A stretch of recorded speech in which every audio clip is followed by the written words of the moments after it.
nga xam ne que moo di benn actualité ak li nga xam ne que moo di tolluwaay bi ñu daal di àddu directement jëm si li nga xam ne que moo di li nga xam ne itam ñeel na si ministre de la justice di ki nga xam ne que moo di Ousmane Diagne en tout cas boobu ba tey débat bi nag mi ngi daal di jóg et que ku si nekk daal di dem ak li nga xam ne que moo di sa propre perception en tout cas ay révélation que ni am na ay avocat wala comme ça am na ay anciens magistrats toog di xaar li nga xam ne que moo di boobu de poste enfin est-ce que da nga jàpp ne lii xew nii mën nañ si daal di war a mën a prétendre benn li nga xam ne que moo di éventuel quoi qu'on puisse sur peut-être séparation entre le PM ak ki nga xam ne que moo di justement Ousmane Diagne. Oui, tout ce qui se dit c'est de la manipulation ay fen neen la nga jégal ma ci kàddu gi dama ne le ministre de la justice n'a pas de problème avec le président de la République.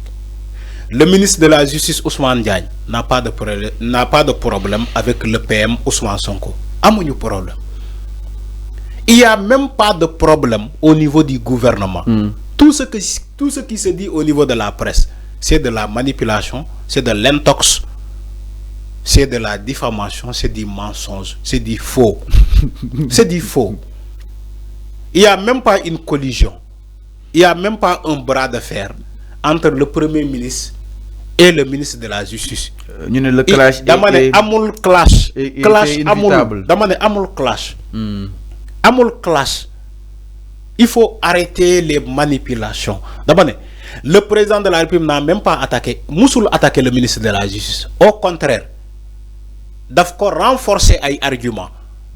Dafa ne, c'est tout à fait normal. C'est vrai que le temps de la justice n'est pas le temps des autres. Te aussi justice jamono bi ni dafa manquer main d'œuvre, magistrat. Dafa manquer ay magistrat. Président loolu la wax keroog face à la presse. Moo tax moom il a renforcé les magistrats qui sont en formation. Et pourtant, le ministre de la Justice, loolu la wax mu fekki ko lu mu ne ni que kenn warul def pression au niveau de la justice, même si il appartient au peuple de mettre la pression à la justice. Il appartient là, c'est le peuple. Mais pourquoi vous manipulez ces propos-là? Pourquoi les gens essayent de mauvaise foi de manipuler les propos du président de la République alors que Doulo la wax?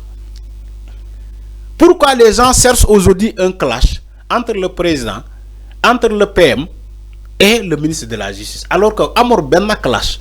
Mais enfin, il n'y a pas un mais. Quand tu dis un mais, c'est que tu es dans la manipulation.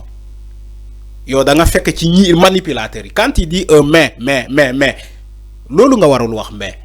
Parce que yo da nga gis clash.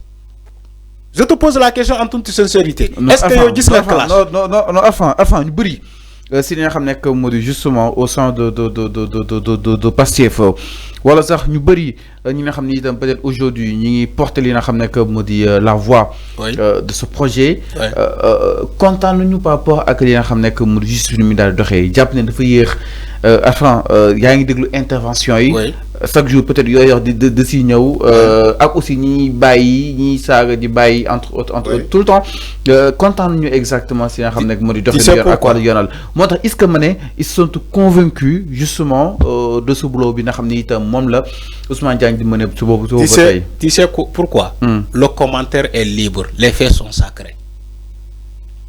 Il appartient à chaque Sénégalais su ko neexee mu ne justice bi dafa yee nu muy doxee dafa yee il en a plein droit parce que il commente. Le commentaire est libre.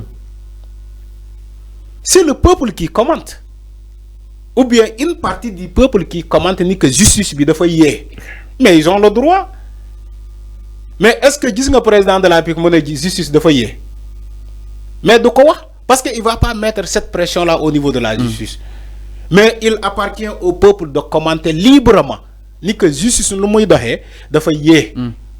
Mais les membres du gouvernement ñoom ils sont dans la solidarité gouvernementale, cuisine interne. Mais le peuple peut commenter que doxalin justice bi, c'est tout à fait normal. Les gens que vous voyez dans les réseaux sociaux disent commenter, disent oui justice dafa yee, mais parce que c'est des citoyens, ils ont le droit, c'est le peuple, ils ont le droit.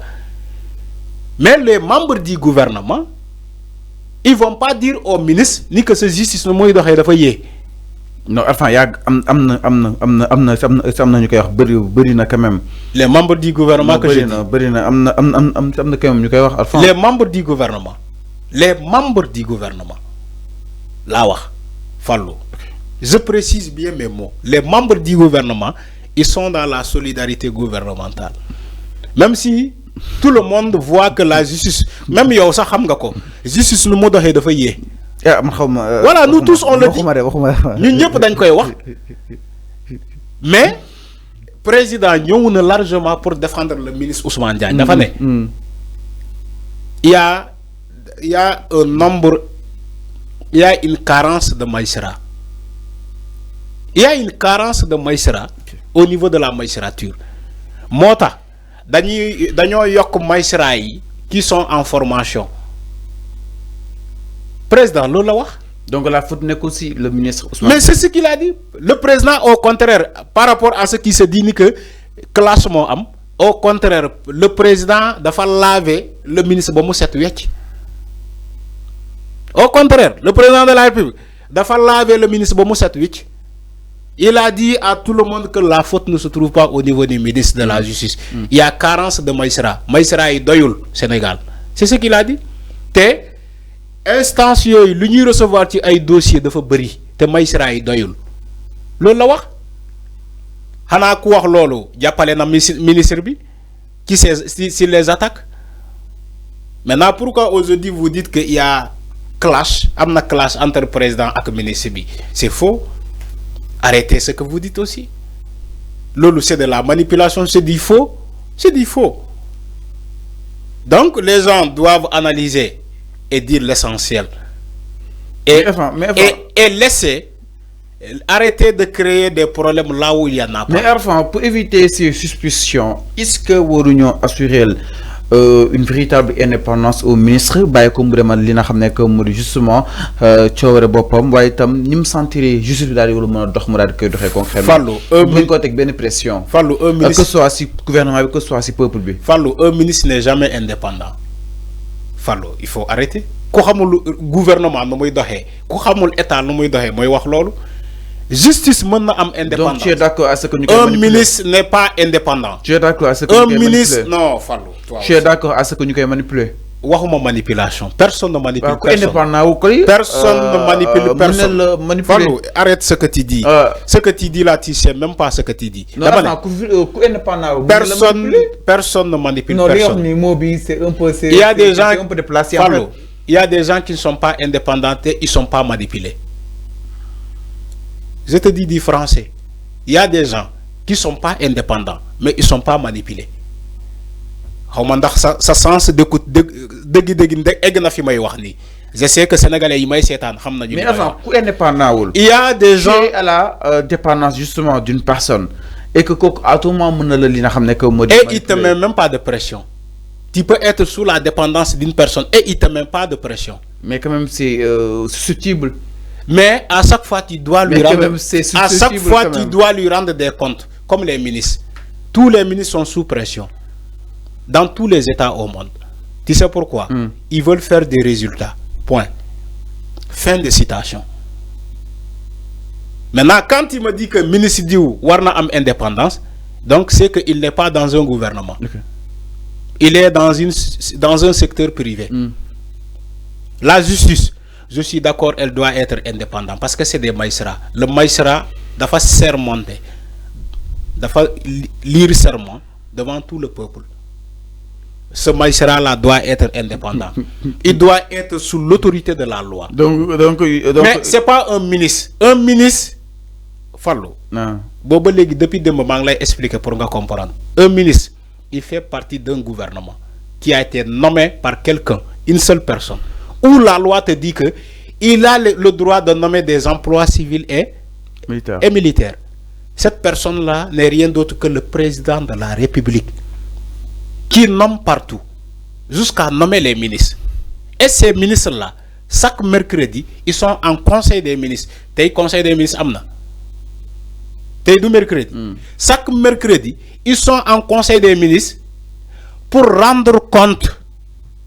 Y'a des gens qui Après, tu me dis que non, ministre Diou, war nañu ko may indépendance. fan la mësa am un ministre qui veut être indépendant il doit démissionner et retourner soldat sa garde de robe de juge de magistrat. Là tu es indépendant, personne ne te manipule. Xanaa kay yow nga bëgg loolu. Quand on me dit oui jaar Ousmane Diagne, d'accord, Ousmane Diagne amna jaar. Il était un magistrat brillant qui défendait la cause commune. Il défendait la loi. Il agissait sur l'autorité de la loi. Quand il était magistrat, qui Ablaye Wade, il a défendu la la patrie. Quand il était magistrat ci Macky Sall, il a défendu la patrie. Mais il fateliko ba ñuy refuser Ousmane Sonko sa quittance au niveau de la CDC. Ba ñu koy refuser son éligibilité au niveau des listes électorales. Ousmane Diagne a dit non. Ousmane Diagne a dit non en tant que magistrat, mais pas en tant que ministre. Ce qu'on va en tant que ministre qui Macky Sall l'aurait foutu à la porte. Là où je te dis que le ministre n'est pas indépendant. Mais Warnako en tant que magistrat, xama lan nga ma ci mom affecté ko ci benen bërëb bu gëna sori. Comme Sonko num def ñom Sonko affecté wul kenn. Sonko affecté wul kenn. Voilà le président. Voilà corrige. Tu es dans la manipulation. Moi, da ngay daanu ci sa propre chef. Fallou yow tu es un manipulateur. Quand il me dit mota Sonko dafa président magistrature. Bay affecté magistrat. Sonko enfin. Kan? Sonko moy Diomaye moy Sonko. Dédé. Wala comme lolu amatul. Lolu amna, mais ci nomination là et affectation. Ousmane Sonko ne gère pas la carrière des magistrats. Sonko moy Diomaye moy Sonko enfin quand même. Fallou dédé. Non enfin. Da nga daanu ci erreur néma def nga erreur. Ousmane Sonko ne gère pas la carrière des magistrats. Non, ils n'affectent pas des magistrats. Non, ils sont indivisibles. Ils sont indivisibles. Bye tiaxan. Sonko moy Diomaye moy Sonko enfin. Da ngay bàyyi tiaxan un peu et dire la vérité. D'accord? Alors oui non. Voilà. Alors oui non par rapport ak li nga xamné que modi bureau justice. Il faut dire la vérité Fall. Bureau justice ak li nga xamné que modi tolluwaay wi. Alors ñoo ci ben ponku sapli tade ginaaw loolu mo ci xadu téléspectateurs yi enfin dañuy daal di ñëw ci li nga xamné que modi ministre de l'intérieur